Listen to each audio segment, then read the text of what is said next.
Juhasz from SonarSource team developer, and she will be talking to us about scaling a self-organizing operative model. Thank you. Okay, you can have this. Yeah, okay, thank you very much. Okay, so how are you doing? Doing good? Still here, still kudos to you, by the way, on the second day at 3 o'clock, two presentations before the end of the conference. And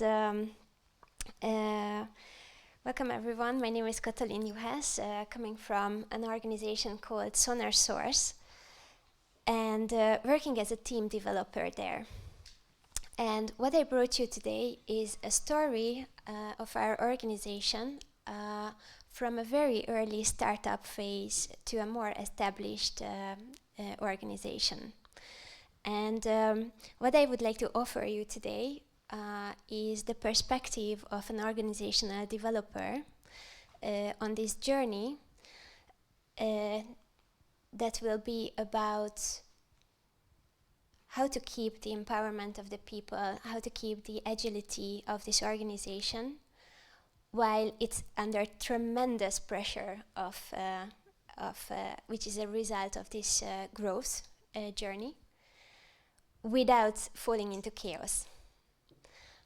I remember it was sometime 2014, I guess, when I first read the book of Frederic Laloux, Reinventing Organizations. Do you know? Yeah, I'm kind of familiar with the book. And I remember the feeling that I had that, wow, this is super cool. He's writing about these organizations like self-organizing and agile and leaderless. Oh my God, it's really, really cool. But for sure, this is science fiction. I remember back in those days, I was working for a big telecommunications company with 38,000 people, and I was like, no, this cannot be true. It's more just some exotic organizations out in the world, but for sure it's I will never experience this. Actually, I had to wait until 2019 until I joined SonarSource to experience how does it look like to be part of an organization like this. Because what you have to know about our organization is, okay, maybe let's start with the basics, that we are a software development company. SonarSource is, I guess, pretty well known amongst the software developers because our main products, you can see them at the bottom, are meant to help software developers to code safer and cleaner. So you can imagine the products like something like a grammar check in Word, while you are coding, just flagging the vulnerabilities or the errors in the code, making it super easy. Okay, not for me, but for software developers to code. So our brand is pretty known in the software developer world. We were founded in 2008, meaning that we are 13 years old, so we are no longer a startup company. And at the moment, we have 250 employees and growing pretty fast. Like last year, we doubled our size. I know that compared to big companies, plus 100 employees, not a big thing. But for us, like doubling the size of the organization, you can imagine what impact it has on how the way we organize ourselves. And we are present in, originally we are from Switzerland, Geneva, our headquarters is there. But we also have offices now in Germany, US, and France. Okay, so why did I say that we are such an interesting organization? So we use an operating model called the team-based organization. Of course, every organization is consisting of teams, so what is this nonsense? But what we mean by that is that our unit of the organizations are autonomous teams, self-organizing, self-managing, and majority of them leaderless teams. We recycled some elements of holacracy. So we have roles, we use circles, we use initiatives.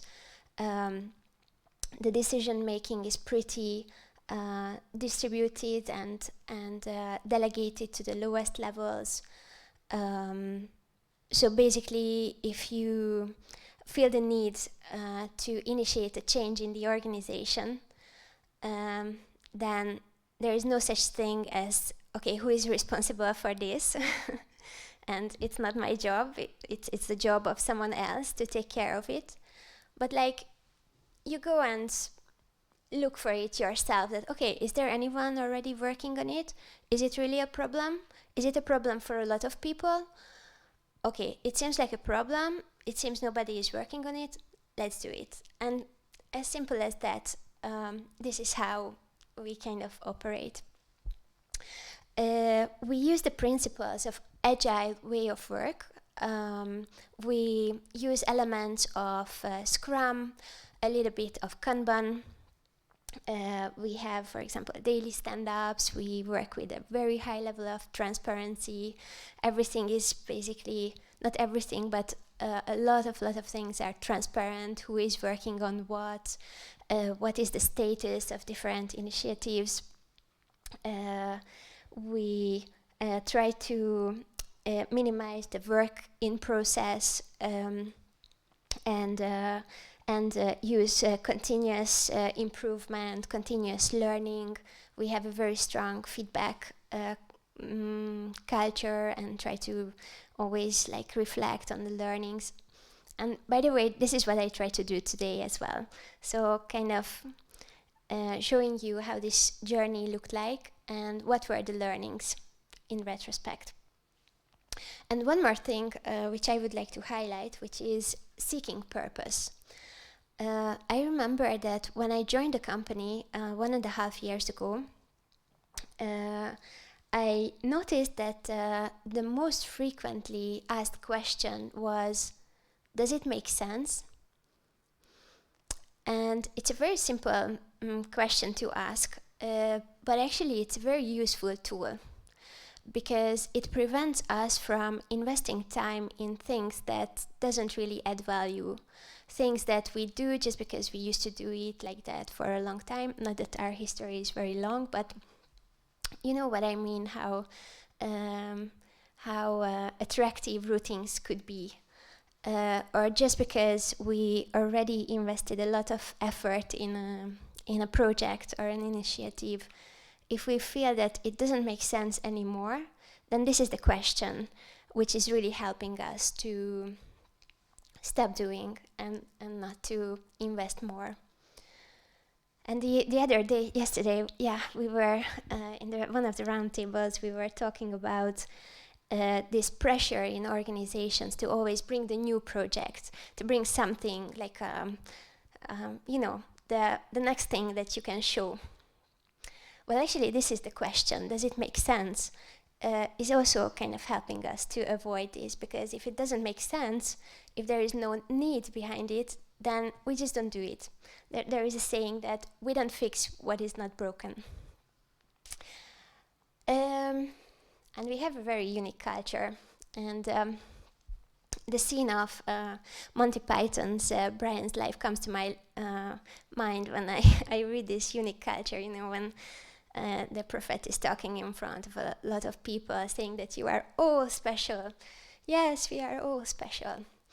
But how we are unique, how we are special. So as I mentioned, we work with a very high level of transparency. Also, there is a lot of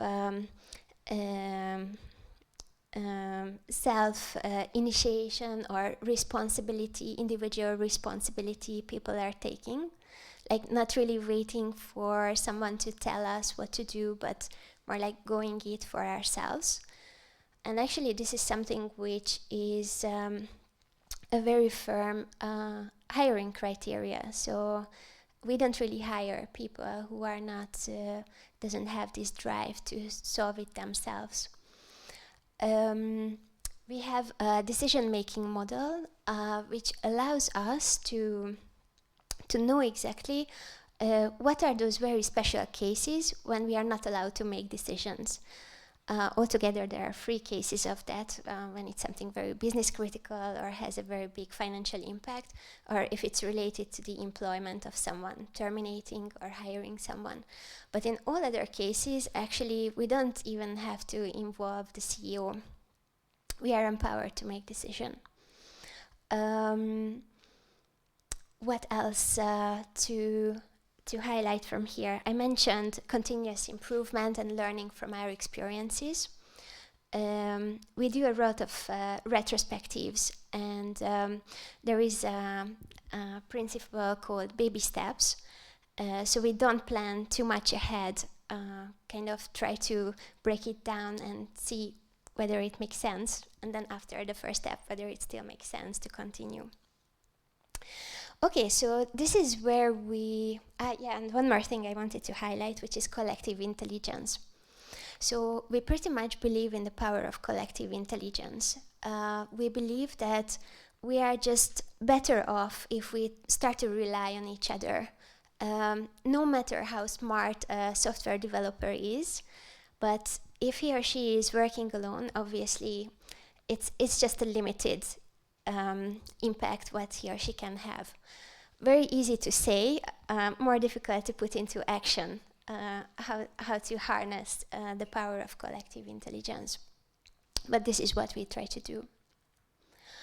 Okay, so this is how it looked like at the beginning. A very unique operational model, very interesting organizational culture. And then around 2016, we got a financial investor. And we got this kind of tailwind to accelerate our growth.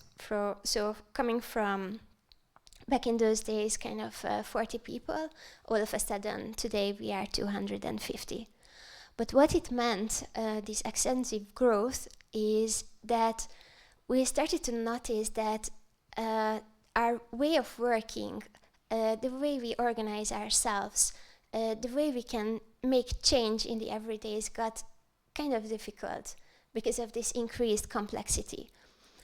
Why there were only 5 people working on a problem, and all of a sudden you find yourself in a team of 16, let's say, it's just impossible to make decisions the same way, impossible to push things through. And this big amount of complexity or increased complexity also came with the need to continuously clarify. Okay, that was the way we used to work, but how do we do it today? I know who was responsible for this or that, but how is it today? We never had, digital marketing specialists. Now we have. So how do we split the work? And so forth and so forth. And I could measure the level of tension around the coffee machine. We also have people service, but I really like these stories around the coffee machine. And I heard my colleagues saying things like, we don't follow our decision-making model anymore because sometimes it's overruled from the top, or I don't really know who are these new joiners. I don't recognize them. I don't know their names, so I don't have this personal touch anymore. Hey, we are losing autonomy and empowerment because we had the freedom to do things 1 year ago, and now there are more limitations we had to adjust to. Or, hey, we are a hierarchical organization because we started to break down our teams, started to introduce leadership role, for example, in the organization. And I have no idea what I'm expected to do. I try my best, but sometimes I feel that I'm just falling short. So these were the kind of signs that signaled that hey guys, we need to change something because the way we worked until today is just not sustainable, not helping us anymore. But okay, fine, we have to change. But we were facing a dilemma that, okay, what are those things which are kind of a sign of a healthy immune system, a resistance, an inertia of an organization, which you naturally have to resist changes which do not serve the organization? Or what are the signs of resistance to change? What are the parts of the organizational culture that are no longer serving us and we have to let go? Or what if it's just difficult to maintain them, but we have to still stick to them because they are still important to us? So it was a little bit like this this moment. I don't know if any of you are wakeboarding or water skiing, when you know that you lost it. You are not in the flow anymore, but you keep on holding the rope, and it's not a pleasant feeling, I can tell you. But when is the moment when you let go? And how do you know what to let go? There was one aspect which we tried to keep in mind when we were thinking about these new ways, new solutions that we could try, which was the scalability test. So if you think about that, if you add one more additional member to your team, would it increase your output proportionally, or your marginal gain would be just very tiny? Or could it be that it would even increase so much your complexity that actually you would lose on the additional value of this person? So obviously you want something which is increasing your output. So when I was thinking about that, okay, what are the learnings from this this journey? What are those things that I think we did in the past, in retrospect, that helped us to tackle with this new challenge? And I'm not saying that we solved it and it's done and the journey is over and there are no tensions anymore. So I identified 5 things, and funnily you will see that many of these things have been started even before we really entered to the middle of this frustration. I would say around 2019 probably, when really things started to speed up. So I'm going to talk about these 5 things. And you see that pretty much it was 2016 when we were at 40 people. And some of the things I'm going to mention are kind of recent, like at the level of 250 people. Okay, so being intentional about our culture. I think that this was a very, very important thing, because the way we operate wouldn't be sustainable without very strong cultural foundations. And of course, when you hire a lot of people, it's very easy to get lost, very easy to let this gap open between the desired culture and the real culture. And one of the impressive things about SonarSource is that whatever is written on the extranet, that hey, these are the things we do here, these are the way we do things here, are actually accurate. I don't know how many of you have this experience with your organizations. For me, this is kind of the first time. When the reality and the desired messages are very, very close to each other. And it is a result of some intentional actions we do. For example, being, as I mentioned, very, very selective on the hiring. And of course, the moment of truth comes when you see a brilliant mind, like a really rock star software developer. And you know how difficult it is to hire software developers these days. So when you find a good one, you're kind of happy. But what happens if this person is not a culture fit? Do you compromise? Do you say that, but he's so good, right? And we say, no, sorry, no matter how good you are, but if it's not really fitting our culture, no, please don't come, because it will do a lot of harm for our culture. We have a dedicated position, culture enabler position, who is responsible for making sure that the culture is strong and undiluted, meaning that we really follow it, and also that we are very, very crisp and clear about what we mean there. We have a very strong orientation journey, like so long as 3 to 6 months. I'm kind of, I don't know, who are those organizations here? Who are you that have such a long orientation journey? What would be the average? Depends on what you mean. So they have touch points. Yeah. Again, so they probably have touch points for 6 months, but it's maybe like one touch point every 3 to 4 weeks. Mm-hmm. Yeah. Fair points, of course. We don't really expect our new joiners to start producing in the first 2 months. It's crazy, like 2 months of, and they are very frustrated that, hey, give me the job, I want to work, I want to be useful here. No, take your time, learn how we do things here, because you need to have time to unlearn what you bring here. So, with a mentor meeting in the first 2 weeks every day with the new joiners, and even after that until the end of the orientation journey, once a week, spending at least 1 hour per week.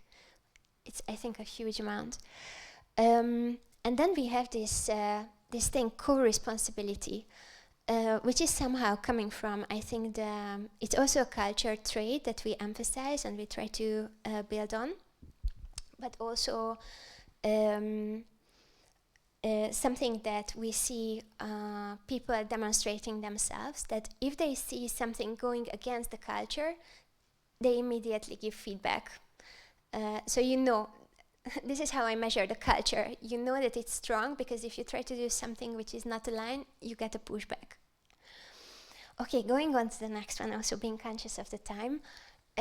Continuously investing in clarifying, and there is an endless need to clarify roles, clarify responsibilities, clarify everything. We use a system we call the hit the mark, which is kind of like job description, which describes what should I do, what should I produce in order to say that I hit the mark, I did my job well.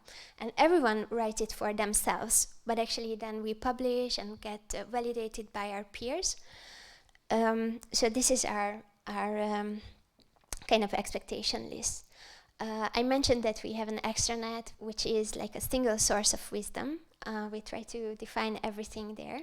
And it's again a co-responsibility, like everyone is taking care of making sure that this is up to date. And it is indeed up to date. And then we have circles and initiatives, which are kind of ad hoc task forces, which can point at even clarifying things. Like, for example, one recent example, how to run retrospectives here. It was not clear enough, so there was a circle forming, there was an initiative to clarify, done, great. Going to the next one, it was 2019 when we decided to launch leadership into the organization, the head of position, which then was followed up by a third governance model, which was the governance council, which is a case when the leadership responsibilities are fulfilled by not one person, but more than one. And the reason why we felt that there is a need for a dedicated role or clarifying more on how to fulfill the leadership responsibilities, which are, by the way, still can be fulfilled by the leaderless team as well, was because of this increased complexity, because we started to feel that there are certain things which are needed. It obviously has an added value, and because of this lack of clarity or increasing blurriness, we felt the need to introduce. It was a little bit like the reverse process what you described, Frank, not unbossing, but like bossing ourselves. But bossing is a word that scared the SonarSourcers so much that we experienced some kind of resistance, because people were coming with their experiences about micromanaging, managers, and they didn't like the idea. Didn't like to give away that autonomy, didn't like to be micromanaged. And but after all, actually, and probably if we would do the immunity to change maps of people back in those days, we would find things like not want to give away my autonomy, or being afraid of being micromanaged, and so on. And of course, when you see kind of unclarity in the organization, when you are a CEO, for example, the temptation to start to intervene and control and get back power, centralized power, is pretty big. But what is the antidote of that? The antidote or the solution for that is to clarify as much as possible. And quite counterintuitively, what we found out with the help of our people survey, and this is interesting, I think, that the more that actually those teams report to have a higher autonomy level where there was a leader and not a leaderless team. How is it possible? I have more autonomy when I have a leader than when I don't have a leader. Do you have any idea how it could be possible? The leader is my leader. I chose the leader.